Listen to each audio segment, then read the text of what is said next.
Mélanie Joly is the Minister of Industry. Nice to see you again, Minister. It's a pleasure, Rosemary. Thank you. So these measures you announced are for the hardest hit sectors and include things like retraining workers, 3-year support for businesses. That really suggests to me that we're in this for the long haul when it comes to these particular sectors. Is that what you're preparing Canadians for? What we're saying to Canadians is the U.S. has decided to go ahead with a tariff policy that is affecting every single country on earth.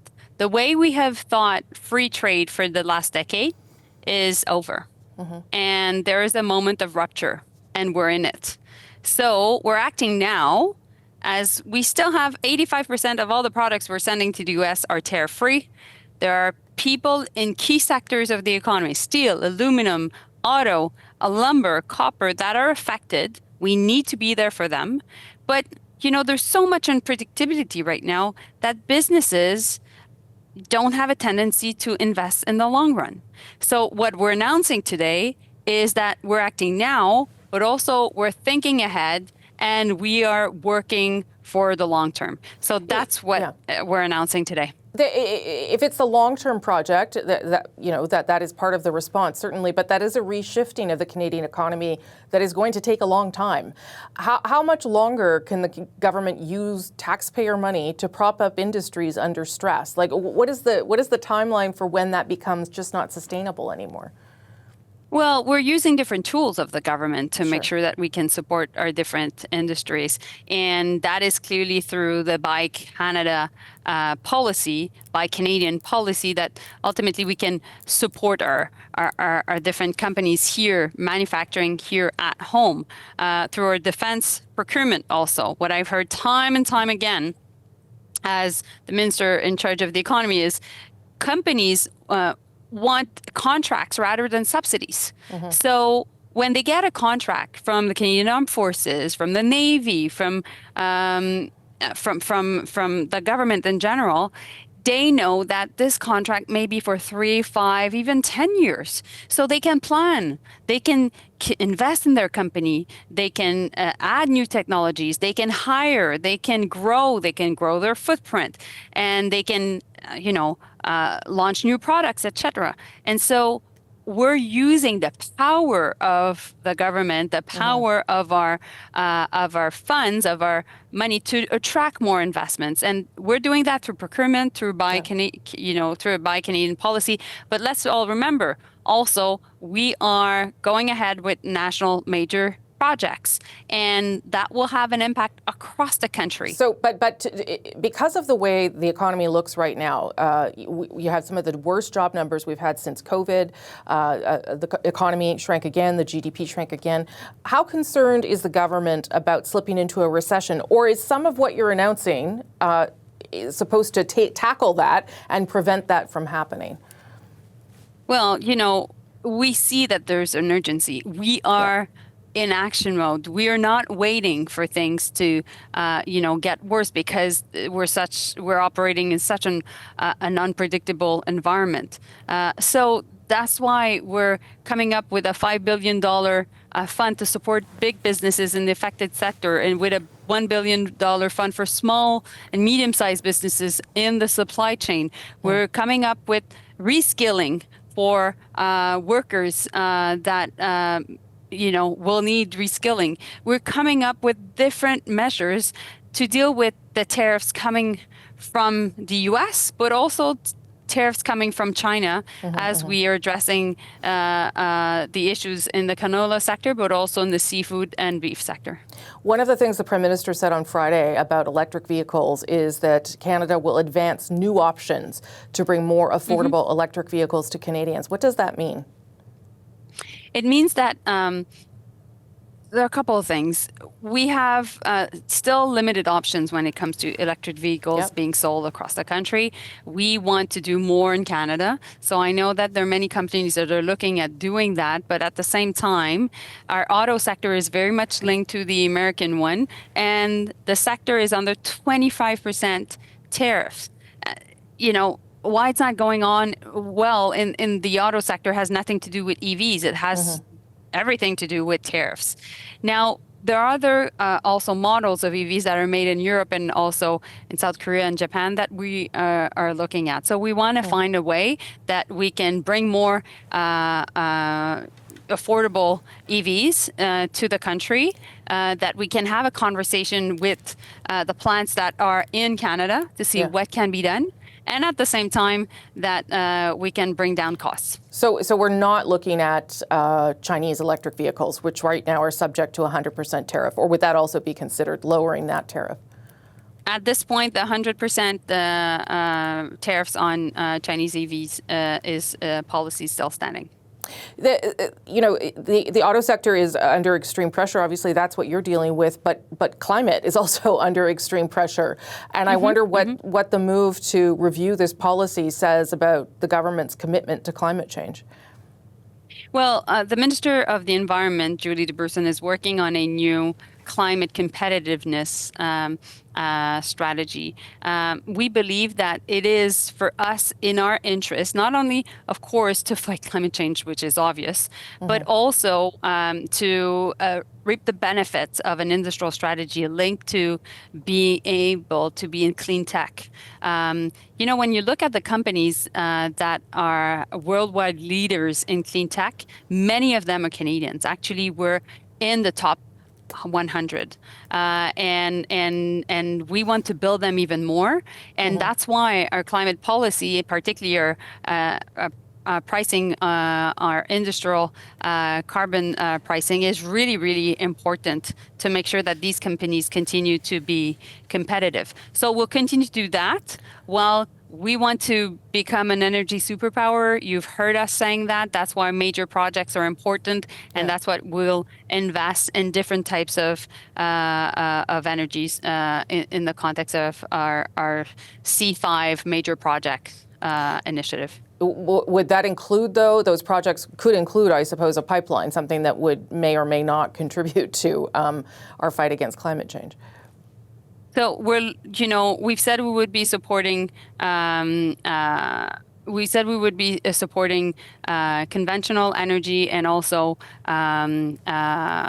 obviously renewable energy. Our goal is still the same. We have to be net zero by 2050. And we are seeing that, of course, environmental impacts of climate change are being felt. So this is still very top of mind. But we are just being pragmatic.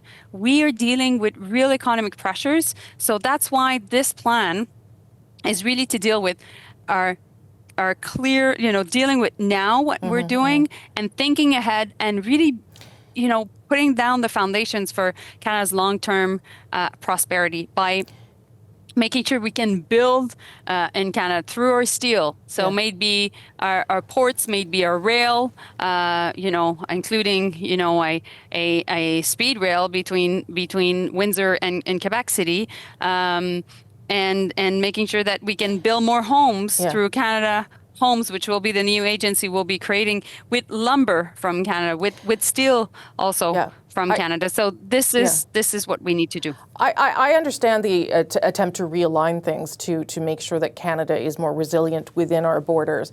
But it does also make me think that we are not going to get ever a really good deal with Donald Trump, with the United States again. Is that sort of what you've come to conclude as well, that this is something that is not going to be negotiated to a satisfactory outcome? So I think that Canadians understand that there are many things happening in the world we can't control. And we will concentrate on one we can control. At this point, we have 85% of the products being sent to the US that are tariff-free. Now, we need to focus on the strategic sectors: steel, aluminum, auto, lumber, copper, okay? And there have been threats against other sectors. Yep. So rather than going industry specific, we're going through a comprehensive package which is dealing with all industries to deal with not only the sectors affected, but the threat of unpredictability that is making capital allergic to investment. This is now a difficult time because of the rupture I was telling you about, the fact that international trade will never be the same. This is a time where there is a real transformation in our economy. And if we're not smart and acting fast, it will really have an impact on Canadians and our livelihoods. So that's why there's a sense of urgency, and that's why the government is acting. Mélanie Joly, always nice of you to make the time. Thank you very much. It's a pleasure. Take good care.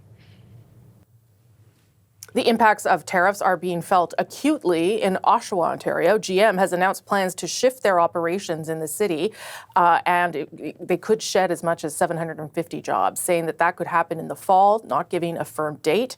A supplier for the GM factory also just announced they are planning to lay off 100 more workers later this month. Dan Carter is the mayor of Oshawa. Mayor Carter, nice to see you this morning. Thanks for joining us. And great to be able to join you this morning. Well, let's talk about the measures announced by the government on Friday in terms of how any of those things might help employees, people inside your city, whether it be reskilling them or just trying to keep an industry going. What did you make of what was announced? I think it was a step in the right direction based upon the conversations that I've had with General Motors and Unifor. As you can imagine, it's a partnership between the city, the federal, the provincial government, General Motors, and Unifor. And I think it's something that we've been discussing for quite some time. And I think the step in the right direction was what I think the Prime Minister did for now. I think there's more that needs to be done, and I think everybody is concerned about the auto industry and the impact it'll have in Ontario. Well, Oshawa has the second highest unemployment rate in the country, I think I'm not mistaken, after Windsor. And obviously that's for the same reason that you're both big automaker cities. Yeah. How concerned are you that there doesn't seem to be, and in fact, you could say Friday was an admission of that we're not moving towards a resolution quickly when it comes to tariffs in the auto sector? So there's two thoughts that I try and take under consideration. One is the Prime Minister has demonstrated, I think, a strategic, calm approach in regards to the tariffs. And I know that Minister Levesque has been in Washington trying to do his best. There's the other side of it is the opposition parties want us to be out there and really giving it hard. And I'm not really sure that either direction is the right direction, but I have more faith in regards to how the Prime Minister is handling it at this particular time. And by the way, I'm a fiscal conservative, so that's hard for me to be able to say. But I do have to give him credit about being methodical. I think there's a lot of buyer's remorse in regards to tariff deals across the world right now, and I don't want Canada to be one of them. But I am very, very concerned about the increase of unemployment in my community. I'm very concerned that the auto industry plays such a significant role, not only in Oshawa, but in Ontario. And we really do need a plan to move forward to be able to protect those jobs. Well, two things I want to highlight then. The removal or the delay of the implementation of the EV mandate. Obviously, that was something that automobile makers didn't want to happen, or at least didn't want to happen on that quick of a timeline. How far do you think that will go in terms of keeping people employed a bit longer or keeping auto plants going?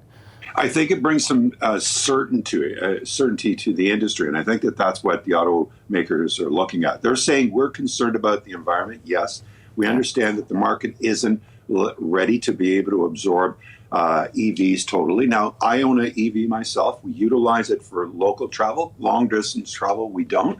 And so I think that the opportunity to be able to find that balance and see where the market is, I think there's a couple of things. One is there was rebates that were available that are no longer available. That's and two is I think the mandates also played an important part. But for the automakers, there was only one way of being able to get that. They would have to decrease in regards to the fossil fuel production to be able to make sure that they meet the mandate on the EVs. And the market just didn't support it. And the automakers and those that are experts in this field said, this is not realistic. So let's take a step back and let's make sure that we enter the future. The electric vehicles will be a big part of the future, but right at this particular time, the consumers are not there. The anxiety that goes with owning an electric vehicle is always wondering how far you can go and where the next charging station. And we're not like Quebec or BC, where the availability of charging stations make a big part. Okay, so I'll end on this then, and that is also related to unemployment rates in your region and elsewhere. Yeah. This conversation that was started by Pierre Poilievre this week about temporary foreign workers and the desire to eliminate that program, with the exception of the agriculture sector. Did you think there was any merit to that argument, given the concerns you're seeing in Oshawa? You know what? I want to say that this country has been built on individuals from around the world. We saw it, especially after the Second World War, and have contributed to our community tremendously. I think we're always looking for the brightest, the best, those that can fill the requirements in regards to not only today's economy, but our economy moving forward. Again, I want us to stop the rhetoric, use common sense. Remember that we are Canadians. We're the same people that welcomed people on 9/11 into Gander, Newfoundland. We are the same people that hug our American friends as they come to visit with us. We are an open community. We're an open country, and I think that we all benefit from the diversity that is happening in our community. And I can only speak for my community. I have 140 different nations that are represented at our colleges and universities, and I can tell you the amount that they've contributed to my community has been tremendous. So I'd ask us all to take anger and fear out of this equation. Let's be strategic, and let's look at what we're trying to accomplish. Mayor Carter, nice of you to make the time this morning. Thank you. You stay well. Prime Minister Mark Carney announcing billions of dollars to help industries and workers hardest hit by tariffs, a new Buy Canadian policy, a pause on the electric vehicle mandate. Will this help transform Canada's economy and thwart those U.S. tariffs? Let's bring in our Sunday Scrum. Stephanie Levitz is a senior reporter with the Globe and Mail. Rob Russo is the Canada correspondent for The Economist, former boss here at the Parliamentary Bureau at CBC. And Catherine Levesque is a parliamentary reporter for the National Post. Good to see you all. Glad to have you back. Glad to welcome you, Stephanie, to the show. So let's talk a little bit about what happened on Friday, and I think more importantly, what it tells us about how the government is looking at these challenges to the Canadian economy. Steph, do you want to start us off on that? Sure. I mean, one of the things that absolutely struck... Can you hear me okay? Yeah, we got you. Go ahead. Okay, great. Okay, so one of the things that struck me about Friday, Rosemary, was the sense of occasion that the Prime Minister appeared to attach to it, right? It was a very campaign-style announcement, massive factory floor, all sorts of cabinet ministers, and you got this sense that this is meant to be a moment for the Carney government where they are looking to move ahead, which is to say that these trade negotiations do not seem to be coming to a conclusion anytime soon, specifically in what they refer to now as the strategic sectors, steel, aluminum, auto, and others, where the U.S. government is defining those tariffs in national security terms, rightfully or wrongfully. And so Mr. Carney is under a lot of pressure when he won election effectively on I'm the guy to make a deal. I'm the guy for this crisis. Well, the crisis isn't ending. So what are you going to do for me now, Prime Minister? And I think that's where we find ourselves in the narrative of this government. Yeah, I mean, Rob, it also seemed to me like an admission that they're not making a lot of progress on these sectoral tariffs, and that they have to find a way to adapt and change, because if that's not going to let up, well, then what are they going to do for these industries? Yeah, I think your word adapt is a very important one, Rosemary. Friday's announcement struck me as an admission of grim times. And it struck me, to go back to your word adapt, as an adaptation and mitigation strategy, not the strategy that Mr. Carney campaigned on, which was to get us through a period of adjustment and change to a new Canada with new trading relationships. It was an admission that he has a very, very difficult time in terms of planning his own budget. He has to try, and I think he used the word austerity. I'm not sure he would use that again, but he has to try and arrange cuts at a time when the auto industry is shrinking. There is a real possibility of one of the auto manufacturers in Canada being in real peril. I'm talking about Stellantis. GDP is shrinking. Unemployment is going up. That's not usually the kinds of conditions where you bring in an austerity budget. That harkens and heralds a recession. If that's the case, that's usually when governments are compelled to spend a little bit more to keep industry afloat and to keep people in their homes with the heat and food on the table. So I think it underscores the difficulty that the government has. I think what people want to hear about from the government, from Mr. Carney, is what is he going to do to get us to that future he talked about of a stronger Canada, a resilient Canada, Canada that has diversified away from the United States. I think that's what people are looking for. And Catherine, part of the problem with that, and I did ask Mélanie Joly this, is the kind of thing that we're all talking about here is going to take some time, right? You're not going to overnight change major sectors of the Canadian economy to become less reliant on the United States. So that does seem to me to be a very challenging task for the government. Oh, absolutely. And I think it was necessary for the government to announce at least something, right? Because tariffs are, as pollsters told us this week, tariffs are not top of mind right now anymore. People have diverted back to affordability, cost of living, and people are asking right now, what is the government doing for us? So, although Prime Minister Mark Carney has tried to appease, this the anxiety towards tariffs and saying, we do have the best deal from, compared to all countries, there still are some very real consequences for, steel workers and auto workers and so forth. So I know I spoke to a Liberal MP in Hamilton recently, and he was saying that even he was getting antsy and, trying to pressure the government to do something. So I imagine that at least these announcements, and there are several ones, are going to be, a good first step. This is something that is absolutely necessary and that they will need, because I think, as Rob said, there is some real economic hardship ahead. Let's talk a little bit about the EV mandate, because it is hard to it seems like it's about more than just Donald Trump and the tariffs. Obviously, the auto industry didn't want that EV mandate that was put in place by Justin Trudeau, the previous government, and now it's been put on pause for review. I wonder, Steph, do you think that calls into question in any way the government's commitment to climate change? Does it put pressure on them to demonstrate more? How do you read that? So one of the ways I read it is that thus far, and you guys can all correct me for sure if I'm wrong, but thus far we've heard more about Mr. Carney rolling back environmental policies than implementing environmental policies. And that's curious to me, one, given his background and things he has written, his work with the UN on sustainable climate finance. What happened to that version of Mr. Carney? The second thing I think we are learning more and more about this prime minister, he's a bit of a pragmatist in his approach, right? If he sees that something isn't working, something is going to be an obstacle, he just deals with it. I mean, one could argue that he could have dealt with the EV thing 6 months ago, because it was still a problem then. It's just become more of an issue now. But he will be under pressure, I think, from within the party, absolutely, from members of his caucus for sure, to start doing something more on the environment, because, the concerns about when you pause this EV mandate, he's talking about natural resource development, pipelines, oil.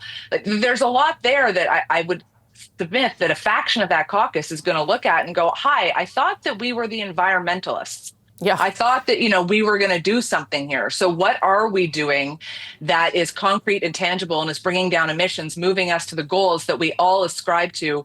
The prime minister himself said on Friday, dealing with climate change is a moral obligation. Well, okay, what's he going to do about it? Yeah, he did talk about a climate competitiveness strategy on Friday, Rob, that I had not heard of until Friday. But I don't know how that fits into fighting climate change.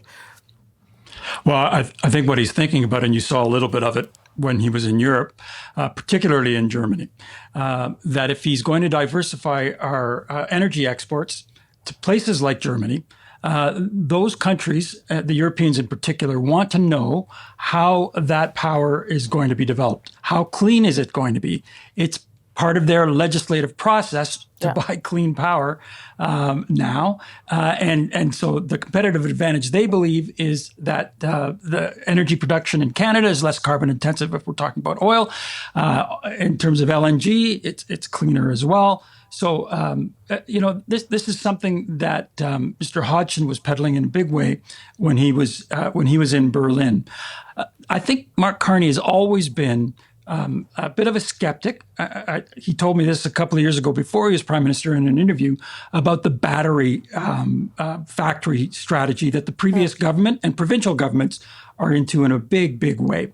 He thought if you really wanted to bring the benefits of energy transition home to Canadians, you could have taken less money than would have been invested in battery plants and put a heat pump, an efficient heat pump in almost every home in Canada that's heated now with oil, for instance. And he thought that might have been a better way to go. So I'm not sure he's entirely abandoned it. I think pragmatism is a good word. I think he thinks it can be done differently. And I think outside of the United States, where the vast majority of our energy exports go now, if you're going to Europe, you're going to have to sell that our power is cleaner. Yeah, and yeah, I'm not suggesting he's abandoning electric vehicles either, because they did talk about other markets. He specifically said that on Friday, meaning, are there places where we could be buying electric vehicles that are already being made and cheaper than we would make them in Canada? And of course, the other way to get people to buy electric vehicles, Catherine, would be to bring back the rebate, which would help them buy them, because that has a direct impact on that as well. What did you make of that that pause anyway in moving towards fighting climate change? Yeah, I think it was a little inevitable to have at least a pause. And, to be fair, he has announced a very short consultation, 60 days to kind of review this mandate. But look, it was impossible for Canada to actually meet the targets that were set out for 2026. We're about 10% of EVs have been sold as part of the entire automobile fleet. This year, it was impossible that we were going to double that without incentives. And, as provinces are also rolling back their incentives to buy electric vehicles, right? So I think they had, little to no choice in making that decision. I would also add that, they're also taking an argument away from Conservative leader Pierre Poilievre, who was intending on bringing this up, I think, in a major way when Parliament is set to resume. Same thing for the clean fuel regulations, which has been dubbed as the carbon tax 2.0 by Pierre Poilievre. So, by Prime Minister Mark Carney also announcing that there would be probably some changes to that. I mean, I think they are taking some arguments away as Parliament is set to come back in just a matter of days. Okay, and we'll talk about some more of those challenges ahead for all of them. Steph Levitz, Rob Russo, Catherine Levesque, our first Sunday Scrum of the season. You'll be back next hour. Thank you for that. Pleasure.